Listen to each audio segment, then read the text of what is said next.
putting down the outriggers.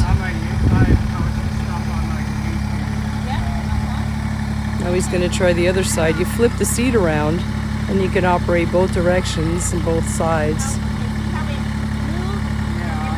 He's learning the controls right now and what pins to pull, how to adjust the seat,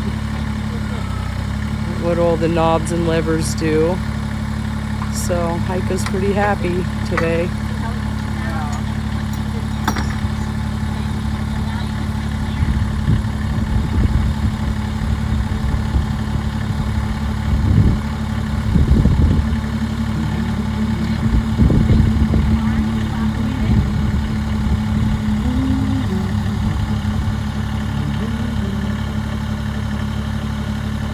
One scoop or two. We thought he'd be scooping ice cream, but he's scooping dirt. They have a lot for this. It's a big sand lot behind the Kubota factory. Here, see, they got piles and you can scoop and roll it around. Then he's learning all about it.